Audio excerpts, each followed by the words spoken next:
to the Capital Discussions Market Analysis. I'm Tom Nunemaker, and our guest today is Tony Sizemore. Before we get started, we have our disclaimer that Capital Discussions is not a broker-dealer or an investment advisor. This presentation is for educational purposes only. We don't know your situation and have no way of knowing what level of risk is appropriate for you. We're not making any specific trade recommendations. The risk of loss in trading options can be substantial, so please be aware of all of your risks prior to placing any trades. Hypothetical computer-simulated trades are believed to be accurately represented. However, actual profit or loss may vary due to market factors such as liquidity, slippage, and commissions. So with the disclaimer out of the way, oops, I think I stopped sharing when I didn't want to stop sharing. Hang on.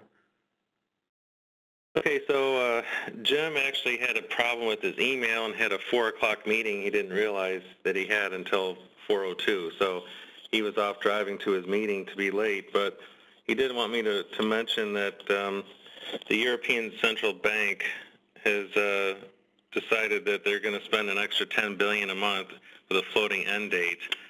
And with the European Central Banks just getting started with their QE, Japan's in full mode, and even the Swiss National Bank gave up on their 1.20 peg to the euro with the Swiss franc. He doesn't see any events driving the market lower for the foreseeable future, obviously barring something unexpected. And he had a quote he wanted me to pass on. He said, "There's no safety net with the market. It's a trampoline." So that's Jim's comment on the state of the economic events. The Greek had their election, and I guess it's kind of a non-event as far as the traders, from what I'm reading on Bloomberg. Bloomberg was saying they're paying more attention to this FOMC meeting on Wednesday. So that's kind of the economic situation. Do you see anything else, Tony? No, not really. I mean, other than U.S. employment data, coming out in 10 days or less. What is it? Next Friday, I guess it's going to be. Interesting situation that we're in right now, I think, with the overall indexes. You would think that quantitative easing in the European markets would supply funds for their markets versus the U.S. So I don't know where all this money is actually going to flow to. We do know that, here in the U.S., I mean, taper's in full swing, and interest rates are likely to rise in second quarter. But ahead of that, I think it's just a lot more of the same. I think we're going to see a choppy market, really, which would be good for us, as theta traders. That's about my take on it. I don't really see, much of anything really on the horizon that would shake things up one way or the other. Yeah, I've got a 200-day EMA plotted, a moving average, and I don't really see us going below that, at least not for a while. I kind of agree with Jim, and this kind of choppy region. So as far as your trades, you just playing the market to go sideways to slightly up, or how are you thinking? Well, not necessarily slightly up, although that's, probable at this point. One of the things I like to do is keep a decent profit zone to the downside of the market, and establish that when I can, not when I have to. So like ahead of time, and then manipulate that position should the market, grind higher or stay the same. In fact, I'm just now starting new trades for, the next 3 weeks, that area. And I looked at butterflies, and I looked at, various different types of spreads, obviously, going all the way from condors to butterflies and everything in between, which would encompass diagonal spreads to the upside. And I still find that, especially with RUT, which is what we're trading right now. We've been trading RUT for about 14 months without trading any of the other indexes, and I think RUT still exhibits the best behavior in terms of overlapping bars. So it moves up and it moves down and it retraces its steps. I still think that RUT is probably the best index to be trading right now. But I was a little disappointed that implied volatility has come back down from the in RUT from the 25 range down to the 20 range. I was kind of hoping that it would stick around 25 to 30, maybe even go higher, because that gives us a lot more opportunities. But it hasn't. I would just say that going into these next couple of months, and I know that's kind of long term for options traders. I just want to be careful of something that's going to come out of left field, and I don't know what that's going to be or if it's going to be. But I don't think that at the money butterflies and the indexes right now are probably the best choice, because you're going to have to move them up and down, and the statistical volatility, the statistical moves of the indexes are still pretty high. Right. That's my thought on it. And John Dory asked my take on Greece, and I was just looking at Zero Hedge has some interesting articles. Somebody's saying the Greek elections were definitely anti-status quo. Greek bank stocks and bonds crashing, replunging crude oil prices, crashing Swiss franc. Lots going on that's not good in Europe. And I had a chart of the euro up. You can kind of see that here. This is when the ECB announced the QE. So, yeah, things aren't very strong in Europe, which the dollar is going up. But how far will the market carry with that rising dollar? I don't know. Hey, Tom, maybe get some participation from the other guys, but in terms of QE, we've seen what it did with the U.S. markets.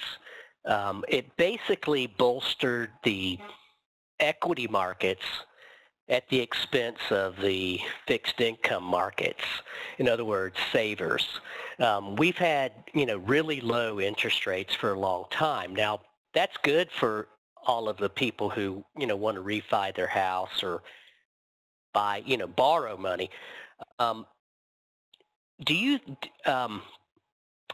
think that the same scenario is likely to play out in the European continent when they attempt this QE? Or do you think that there's going to be, is there any slippage there that lightning doesn't strike twice, in the same place very often, and I'm just not sure about it. I don't know.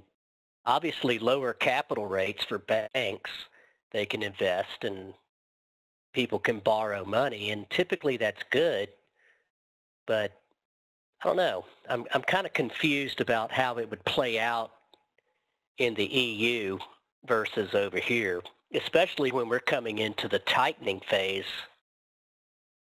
Right. Maybe they'll postpone tightening. I don't know. I wouldn't put it past the Fed to do anything at this, whatever they strikes their fancy. Right. I just don't know. What do you think? I don't know. Because this is kind of an abbreviated market analysis, does anybody want to join the panel? Just let us know in the chat, and we'll promote you, and you can call in. John Dory asked if I thought the euro was going to hit parity with the dollar, and it's sure pointing that way. I would love it to, but I don't know if it's going to quite get that low. As you can see on this chart, this is a monthly chart. It's really sold off a lot since earlier, first half of the year.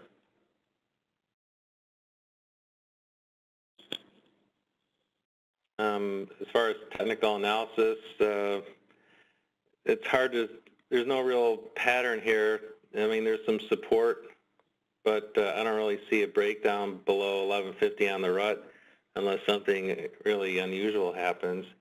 They were talking on Bloomberg about short squeeze was causing the rally today, but and I could see that if people thought this was a start of a bear market, there were lots of shorts lined up that got kind of squeezed out today, but I don't know where it's going after that. It could very well come back down into this range of 1150 to 1180, but it could just as easily keep going up. It's hard to predict with this market. I mean, I haven't seen these types of markets that crash up, you know, like this type of gap.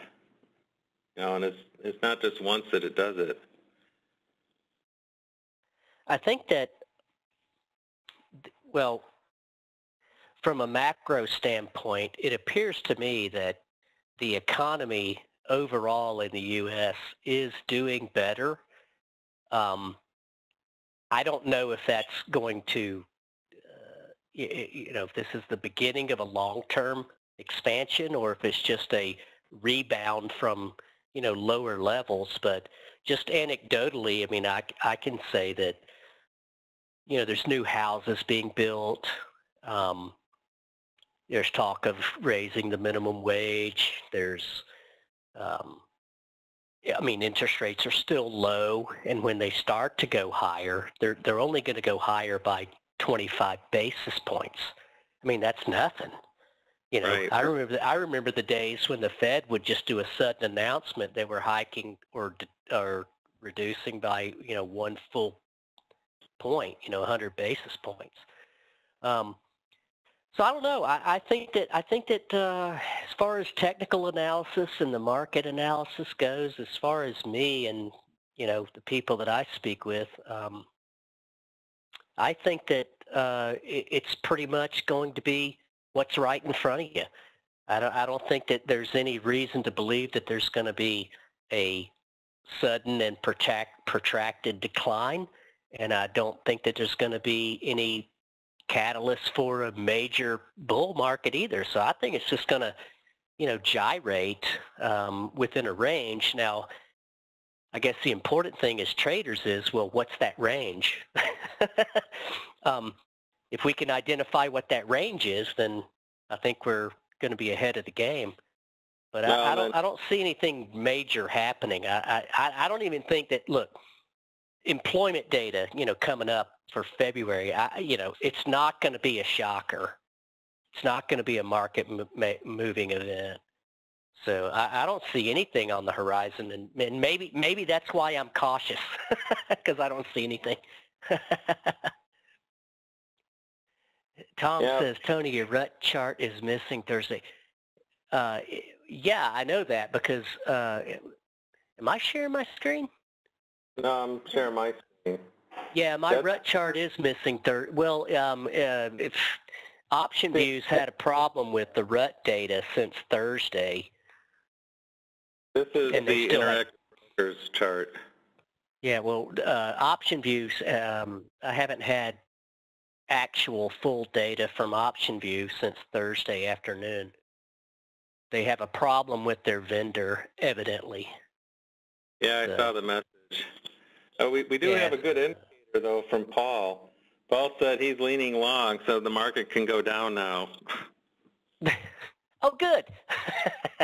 David, I see David, he says OptionView sucks. Well, you know, OptionView actually is, you know, I don't have any dog in the fight, but they're actually pretty good, but their data vendor that they've been using recently, well, over the last 2 years has sucked, quite frankly. TrackView. Track data, I think it is. Yeah, I think it's track data. Yeah, that's what it is. Sorry. Track data. Yeah. But well, I know it is what it is. Yeah, Karen was mentioning that one of the reasons they wanted to increase the prices is because they decided to take ownership of the data and not use a third party, and so they're building their own server farm, basically. That's exactly what she told me today when I called to complain about the fact that RUT's the only index I'm trading and I can't get live data. But, you know, there's a workaround on that. I mean, the options pricing still works.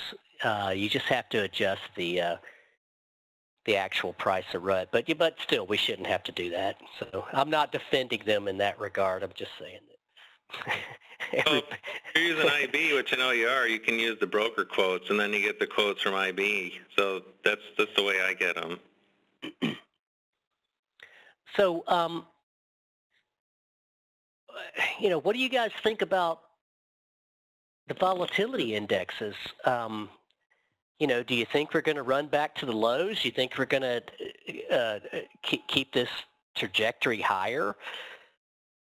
I mean, it looks like a really big saucer bottom if you go back and look at VIX or in, you know, the NASDAQ index, the volatility index, or RUT. It looks like a big saucer bottom over the last 2 years. I don't know about you guys, but I would like to see higher implied volatility, not like 2008, don't get me wrong, but, you know, higher sustained vol would be a nice item for us because, hey, we all love butterflies, and butterflies do fabulous in higher implied volatility environments, and they're low margin trades. But yeah, I mean, what do you? I mean, I know we can't look at a chart and say, hey, you know, here's where it's going to go, but still, I think that 25 again is not out of the question. I mean, that's still low. It wouldn't take too much to get us there from where we are now. See, where is you know, Tom. 15. I think that as option traders, you know, we have 3 things that we can work off of. We have delta, we have theta, and we have vega. And, you know, unless we have a good idea of the market going up or down, we definitely want to have our delta relatively neutral to theta, okay, because we're not directionally trading, but we can directionally trade based upon our implied volatility component, right? Our vega. You can either be long vega, short vega, or neutral vega. You know, I just think that in a higher implied volatility environment, it gives us many more choices of what we can do versus the low implied vol environment. But again, you know, we just have to trade what's in front of us. As far as me goes and option elements, I mean, what we're trying to do is keep a decent spread. I don't want to think that the market's going to become tame and behave itself. I am expecting that, you know, 30-point days in RUT are going to be, you know, happening. Maybe not every day, of course, but still. And when you look at RUT versus NASDAQ, the NASDAQ is just now starting to exhibit the behavior that a lot of us like, and that is that its beta is getting smaller. It's not moving as much relative to the market as it has been. And then it's doing some overlapping bars. In other words, it's moving up, it's moving back down, it's retracing, you know, right into this topping. Well, I shouldn't say topping, but, you know, yeah, there it is. So I don't know. I think that caution is the key here, at least for me. And I think you have to accept the fact that you're going to have a lot of big range days. You know, look at these big candles. So there's not just 1 or 2 of them. They're all over the place, you know, even a couple days ago. Yeah, I mean, you know, if you look at this chart, I mean, it's easy to believe that, you know, we could be back down at 4180 by the end of the week. Bob made a good comment, I think. He says, trade what you see, not what you think. That's exactly it. that's the hard part of trading. I mean, at least for me, is to trade what I see and not what I think, because everybody has an opinion. Yeah, It's that's why hard to leave your opinion at the door. I put a June butterfly on a couple days or last week just because I wanted a super low gamma because all these big market swings make me nervous. So I just wanted something a lot wider. And I tell you what, I sleep a lot better with that trade. Yeah, well, the thing about options trading is that we have the tools available to us to make our positions relatively safe and also profitable, and we should use that.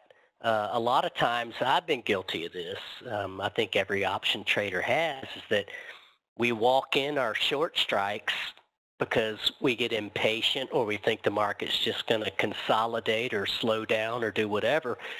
And that's usually where we get in trouble. I don't mind having a position that has like a huge profit zone below the market, maybe even like the trade I put on today. I mean, it doesn't start to make money until 20 points below the market, which is not a lot in RUT. Don't get me wrong. But the profit zone extends another, 60 points below that. I don't mind, sitting in a position that looks like it might lose money if the market keeps going up, because I know that I can adjust it, but I would rather have the comfort factor of knowing that a normal 2 standard deviation move is not going to put me a major league underwater and wipe out, the previous 3 months worth of trading. And I think everybody should think about that right now, because it all looks rosy out there. Low rates here, low rates there, quantitative easing all over the place. Hey, Just Tony, saying. do you have any screens that you want to share or positions or anything you want to review? Well, I could if you want. Don't want to bore anybody, but Oh, we have a couple minutes. I just started a trade. Well, I just started a trade today. We closed out our last trade. When was it? Friday before last at expiration. Just now getting started again, other than our weekly trades. But yeah, I can show you what I've got, and then everybody can crucify me about how bad it is. I'd like to see it in the chat, and you've got the ball. All right, hang on.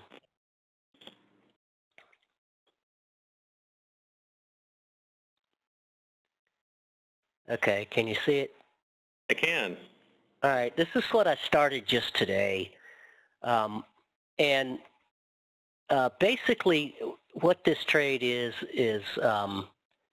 well, it's a debit spread that protects credit spread. The reason that I put this trade on was because I do believe that the market is going to gyrate. I don't think that an at-the-money butterfly is going to do me wonders, because I'll probably have to add to it or adjust it given this time frame that we're working on here, which is 25 days. This is the monthly expiration. It's a decent trade. Here's what it looks like on the graph to start with today. This is what I was talking about. I don't mind starting out a position like this. It's not that I'm totally convinced that the market's going to go down to 1145. It's not that at all, because RUT settlement value for the previous period was, for January, was 1150. So we're already 50 points higher. We know that the average is about 45 points from settlement to settlement. That's the third Friday of each month, It's likely that, we might not get to the 1170 area, but that's kind of what I'm looking at initially here. And then if that occurs, what I'll do is just I'll adjust the upside of this position to bring the expiration line up and so forth. And the way that I do that is use this gear right here. So I could say deduct 4 of these. Sorry, somebody's calling me. Now you'll see that the position is even at 0 versus, let me just get rid of some of those lines. So you see how that can bring it up, right? Well, I wouldn't do that today, obviously, because I'm expecting 1170 forthcoming, but let's say that that occurs. Well, I can also do something like this with small numbers of contracts. This is kind of what we like to do. Is install a calendar spread up here, and then that can take, that graph kind of looks weird. You know, that smooths out things to the upside should that occur. The reason that's curved is because it's taking the maximum expiration data here. But, you know, there's things we can do with this position, like this type of position, without moving, say, the whole thing up and down. And that's what I like. You know, I think that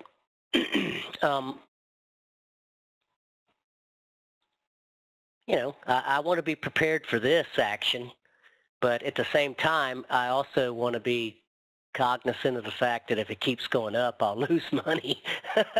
But there's things I can do because there's 25 days left here. It's not like I'm trying to hit the home run in one day, you know, so, you know, credit spreads up in here and various different types of things.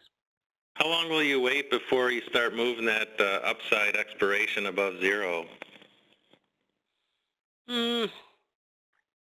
Probably 6 days. Probably 6 days. So what's today? What is today? Monday. Monday. Yeah, you know, by Friday. Friday, maybe even into Monday. Yep. I'll wait. I mean, you know, I'm not, look, you know, max loss if I kept it all the way to expiration is $2,000, but that's not going to happen. But yeah, I'll just wait because I'm really expecting to see 1170 before we see 1220. So, but that's just me. Now, you know, I'm not guaranteeing that, but that's just what I'm thinking. But that's the type of position that I think that, you know, is good to have in the current environment. And, you know, I could have done this to start it off with today. You know, I could have put in a calendar like that, you know, to make it all flat. But see, I don't want to do that. I don't want to just like tread water. I want it to either do what I think it's going to do or not, you know. And these calls, they're not really worth selling because implied vol's gone down. I mean, if you sell those calls, yeah, you can bring up your at expiration line, but, you know, you see what happens.